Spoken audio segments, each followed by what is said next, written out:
Anggota Komisi 3 DPR fraksi P3 Arsul Sani mengatakan rancangan undang-undang perampasan aset tidak hanya perihal tindak pidana korupsi saja, melainkan juga tindak pidana lain yang berpotensi merugikan negara. Menurut Arsul, tindak pidana lain yang merugikan negara dan dapat dikenakan undang-undang perampasan aset diantaranya tindak pidana penyelundupan serta tindak pidana narkotika.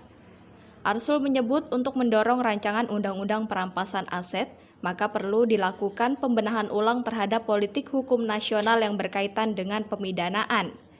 Hal itu perlu dilakukan agar tidak menimbulkan permasalahan hukum baru ke depannya.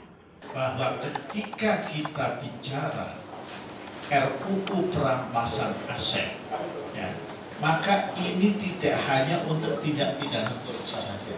Ya, itu dulu yang harus pertama diketahui. Makanya namanya adalah RUU perampasan aset tindak pidana.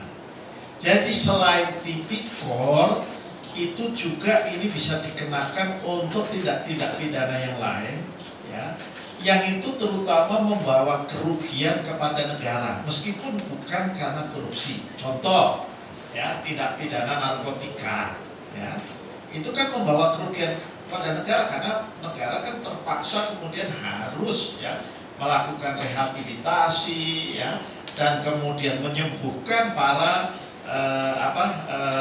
pengguna narkotika. Ya.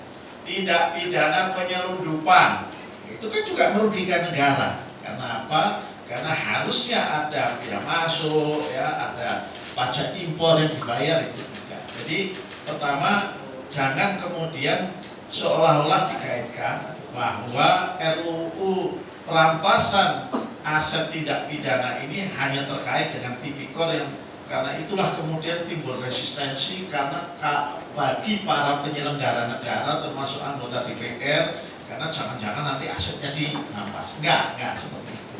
Ya. Dari Jakarta, Sri Dewi Andayani dan Fariskiano melaporkan untuk Sinpo TV.